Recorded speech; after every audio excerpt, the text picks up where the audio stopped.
Renungan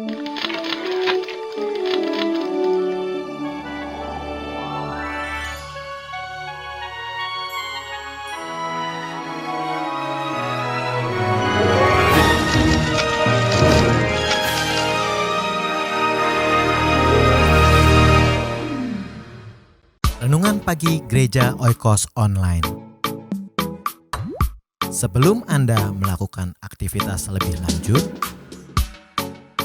ikutilah Renungan Pagi hari Senin, Rabu, dan Jumat jam 4.30 pagi di YouTube channel Gereja Oikos Online. Kau sungguh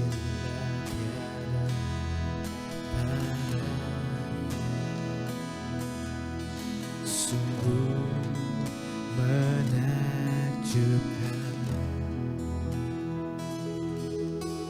sungguh ajaib untuk dimengerti,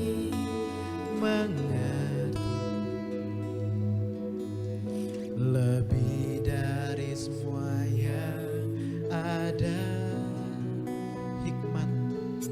Hikmatmu tiada terselami,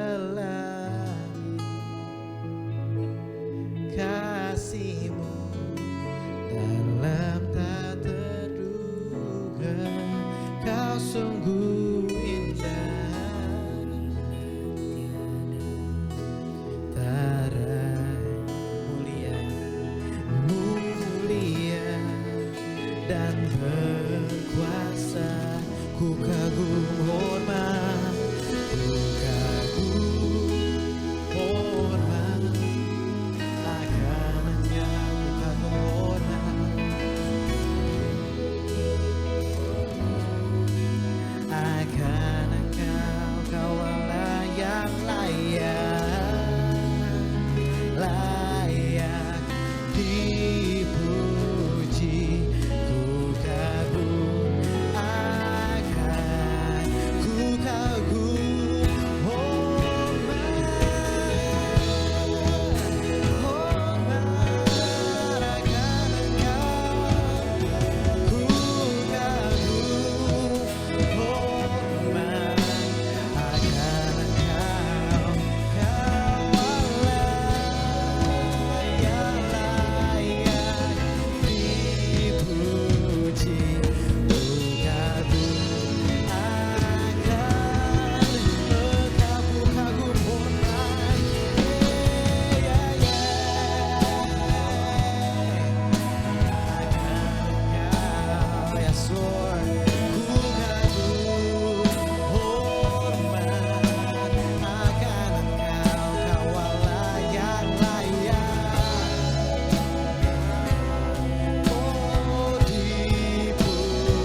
Shalom Bapak Ibu Saudara sekalian, selamat pagi dan selamat bertemu kembali di dalam kasih Tuhan Yesus Kristus. Mari kita berdoa terlebih dahulu sebelum kita mendengarkan sabda Tuhan. Tuhan Yesus berbicara kepada umat yang Kau kasihi Tuhan. Segarkan roh kami, jiwa kami, dan fisik kami Tuhan. Untuk kami dapat menerima kebenaran firman-Mu dan dapat mengaplikasikannya di dalam hidup kami. Sehingga hidup kami berbuah dengan lebat 100 kali ganda dalam hidup kami. Terima kasih Tuhan. Di dalam nama Tuhan Yesus, berbicaralah, kami siap mendengar. Amin. Oke, firman Tuhan akan diambil di dalam kitab Kejadian pasal 32 ayat 24. Lalu tinggallah Yakub seorang diri dan seorang laki-laki bergulat dengan dia sampai fajar menyingsing. Dikatakan Yakub tinggal seorang diri dan terus kemudian ada seorang laki-laki bergulat dengan dia sampai fajar menyingsing. Siapa laki-laki tersebut? Itu misterius man, orang yang tidak diketahui identitasnya. Dikisahkan adalah Yakub mau pulang ke tanah kelahirannya, tetapi dia mendengar bahwa Esau, kakaknya, datang dengan 400 pasukan. Dengan kata lain, kejadian yang mungkin lebih dari 20 tahun yang lalu, di mana terjadi pertikaian antara dua saudara kembar ini. Yakub merampas berkat melalui tipu dayanya sehingga Esau mendendam. Dan ternyata setelah puluhan tahun, dendam tersebut masih ada di dalam hati Esau dan kesempatan Esau untuk membalas Yakub. Dan dia datang dengan 400 pasukan. Dan Yakub sangat ketakutan sekali. Kalau dulu dia sendirian, sekarang dia pulang dengan membawa istri, dengan membawa anak-anaknya, dengan membawa segala ternaknya. Dan dia nggak tahu apa yang akan terjadi kalau saudaranya atau Esau, abangnya tersebut, datang dengan 400 pasukan. Bisa saja mungkin akan dihabisi dia.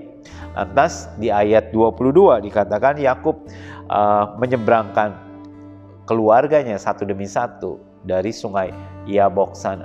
Jadi dimulai dari proses malam, dan terus kemudian waktu dia seorang diri, dia bertemu dengan seorang misterius man, seorang laki-laki, dan dia bergulat sampai fajar menyingsing. Jadi bergulatnya itu, kira-kira berapa lama sih pergulatannya itu? 10 menit? I think more than that. Ya, saya pikir pasti lebih dari itu. Setengah jam bisa jadi lebih. 2 jam bisa jadi seperti itu. Karena sampai fajar menyingsing, dari pagi, dari malam sampai fajar menyingsing. Mungkin 2 jam, mungkin 3 jam bisa saja. Hebat sekali. Saudara bisa pikirkan berapa usia Yakub pada waktu dia bergulat dengan manusia, dengan misterius man ini. Pada waktu dia meninggalkan tanah kelahirannya, usianya Yakub itu sekitar 40 tahun.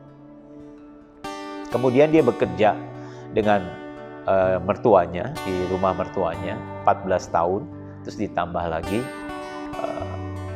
berapa tahun lagi ya, 6 tahun lagi. Jadi total dia bekerja 20 tahun. Jadi usia Yakub paling tidak 60 tahun atau di atas 60 tahun. Saya nggak tahu berapa lama lagi dia tinggal di rumah mertuanya tersebut. Apakah 20 tahun atau lebih dari 20 tahun? Bisa saja. Jadi minimal usianya dia itu 60 tahun. Udah kakek-kakek. Zaman dahulu pun 60 tahun ya udah termasuk dibilang udah, ya paling enggak udah nggak muda lagi, bukan anak muda lagi. Usia pada waktu zamannya Yakub usianya orang meninggal 170-an ya. Atau ya seperti Abraham 175 dan Yakub sendiri 127 dia meninggal. Jadi udah semakin dipangkas dan dipangkas. Sehingga usia 60 tahun itu usia yang boleh dibilang mungkin seperti sekarang ini usia 40 tahun. Jadi bukan anak muda lagi yang staminanya itu masih sangat kuat sekali. Paling enggak atau paling tidak dia tidak segesit dahulu pada waktu dia masih muda sekali, atau mungkin pada waktu dia usia 40 tahun ya seperti itu sudah sedikit berkurang ya. Dan dia bergumul dengan orang ini sampai fajar menyingsing. Dan terus kita lihat apa yang terjadi. Ketika orang itu melihat bahwa ia tidak dapat mengalahkan, ia memukul sendi pangkal paha Yakub, sehingga sendi pangkal itu terpelecok ketika ia bergulat dengan orang itu. Nah, pada waktu bergumul tersebut, lantas kemudian orang tersebut melihat bahwa dia tidak bisa mengalahkan si Yakub ini. Lantas kemudian dia pukul pangkal pahanya sehingga sendi pangkal paha Yakub itu terpelecok dan dia berjalan pincang. ketika ia bergumul dengan orang ini. Jadi orang ini langsung pukul pangkal pahanya dan dia merasa sakit sekali dan sehingga dia jalannya terpincang-pincang. Ayat 26. Lalu kata orang itu, biarkanlah aku pergi karena fajar telah menyingsing. Jadi pada waktu dia menghajar pangkal paha Yakub, entah bagaimana karena bergumul mungkin bergulat, Yakub mungkin memegang kakinya karena dia ada si pemegang tumit, bisa saja dia merangkul kakinya tersebut, ya dia pahanya dipukul tapi dia tidak melepaskan. Dan terus sampai si orang itu berkata, fajar sudah menyingsing, aku harus pergi. Dan terus kemudian dia berkata, Yakub berkata, aku tidak akan membiarkan engkau pergi jika engkau tidak memberkati aku. Wah, ini luar biasa sekali. Orang ini ternyata bukan manusia biasa. Yakub yang pernah mendapatkan penglihatan beberapa kali, Allah datang dalam mimpi dia pada waktu dia di kota Betel, dan terus pada waktu dia mau pulang juga Allah datang bermimpi. Dia merasakan bahwa orang ini bukan manusia biasa. Bisa jadi orang ini adalah malaikat. Bisa jadi orang ini adalah makhluk surgawi. Sehingga pada saat Yakub bergumul, dia mungkin dia peluk kakinya atau dia pegang sesuatu, pokoknya aku nggak akan lepaskan. Sampai dia berkata, aku tidak akan melepaskan engkau kecuali engkau memberkati aku. Kemudian di ayat 27, bertanyalah orang itu kepadanya, siapakah namamu? Jawabnya, Yakub. Lalu kata orang itu, namamu tidak akan disebutkan lagi Yakub, tetapi Israel. Sebab engkau telah bergumul melawan Allah dan manusia, dan engkau menang. Dalam pergumulan ini siapa yang menang? Siapa yang KO? Orang ini memukul pangkal paha Yakub. Yakub terpelecok.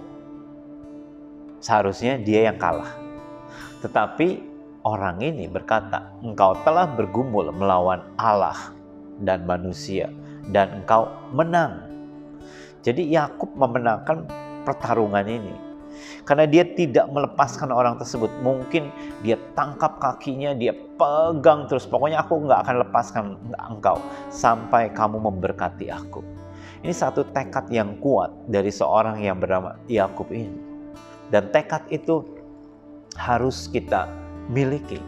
Sebab kondisi yang Yakub alami, dia sedang penuh ketakutan.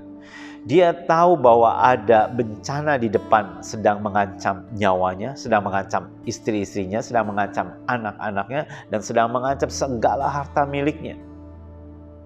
Nyawanya itu bagaikan seperti telur di ujung tanduk yang sebentar lagi akan hancur, akan pecah dan akan habis. Karena Esau sedang datang dengan 400 pasukan. Dan Yakub tidak tahu dia mau berlindung kepada siapa. Pada waktu dia bertemu dengan misterius man ini, dia menemukan bahwa orang ini adalah bukan orang biasa. Orang ini pasti makhluk surgawi. Itu sebabnya dia pegang, ya saya nggak tahu karena Alkitab tidak menceritakan dia apa yang dia pegang tersebut. Ya mungkin kakinya lah, mungkin kedua kakinya dia peluk erat-erat dan dia berkata, aku nggak akan lepaskan kamu sampai kamu memberkati aku. Aku tidak akan lepaskan engkau. Aku tidak akan lepaskan Tuhan sampai Tuhan menjawab doa-doaku. Aku tidak akan berhenti berdoa sampai Tuhan mengabulkan, sampai Tuhan mendengar doa-doa saya. Kita akan lihat di dalam Hosea pasal 12. Ada ayat yang menarik sekali, Hosea pasal 12 ayat 5 sampai 7. Hosea 12. Ini penjelasan dari Hosea tentang pergumulan Yakub dengan malaikat. Hosea 12 ayat 5. Ia bergumul dengan malaikat dan menang. Saudara lihat malaikatnya itu, M-nya itu bukan huruf kecil, tapi huruf besar. Adalah Allah sendiri. Karena orang itu berkata, kau telah bergulat dengan Allah dan kau menang. Ia menangis dan memohon belas kasihan kepadanya. Jadi pada waktu Yakub memeluk orang itu dan pokoknya tidak melepaskan orang tersebut atau tidak melepaskan Allah, dan dia berkata, aku tidak akan melepaskan engkau. Dan pada waktu dia berkata tersebut, Hosea menjelaskan, ia menangis dan memohon belas kasihan kepadanya. Have mercy on me, Tuhan kasihanilah aku. Aku tidak akan lepaskan engkau. Tolong aku Tuhan, berkati aku Tuhan. Tolong aku Tuhan keluar dari masalah ini. Di Betel ia bertemu dengan dia, dan di sanalah dia berfirman kepadanya, yakni Tuhan Allah semesta alam, Tuhan namanya. Jadi orang itu adalah Tuhan Yesus, Allah yang menjelma menjadi manusia. Ayat 7, engkau ini harus berbalik kepada Allahmu, peliharalah kasih setia dan hukum, dan nantikanlah Allahmu senantiasa. Nantikan Allahmu senantiasa. Pergumulan apa yang Bapak Ibu Saudara sekalian alami? Mungkin kau merasa nyawamu terancam, sakit penyakit. Saudara bingung memikirkan masa depan anak-anakmu dan berbagai macam persoalan, sama seperti yang Yakub alami. Dan dia mendapatkan Allah, dia menantikan Allah, dan dia pegang Allah, dan dia berkata, aku tidak akan lepaskan engkau sampai kau memberkati aku. Aku tidak akan lepaskan Tuhan, aku tidak akan berhenti berdoa. Aku terus mendoakan, aku terus berdoa, aku terus berharap kepada engkau Tuhan, sampai aku keluar sebagai pemenang. Satu tekad yang bagus sekali yang kita bisa pelajari dari seorang anak Tuhan ini. Biarlah hari ini pergumulan saudara apapun juga, jangan pernah saudara lepaskan Allah. Pegang dia erat-erat. Tidak akan lepaskan Tuhan. Amin. Tuhan Yesus memberkati saudara. Mari kita satu dalam doa. Tuhan Yesus, setiap pergumulan umat-Mu saat ini, kami serahkan ke dalam tangan-Mu. Mungkin ada di antara mereka yang sedang terancam jiwanya, terancam nyawanya, atau tidak tahu lagi jalan mana yang mereka harus tempuh, tidak ada jalan keluar. Tuhan, tolong Tuhan. Kepada siapa lagi kami berharap kalau bukan kepada Engkau Tuhan. Kami tidak akan lepaskan Tuhan. Kau adalah satu-satunya pengharapan kami, dan Kau adalah satu-satunya jalan Tuhan. Tuhan Yesus, ulurkan tangan-Mu untuk tolong setiap pergumulan daripada umat-Mu. Terima kasih Tuhan. Berkati kegiatan kami sepanjang hari ini dan hari-hari selanjutnya. Di dalam nama Tuhan Yesus. Amin. Tuhan Yesus memberkati saudara sekalian. Sampai jumpa kembali.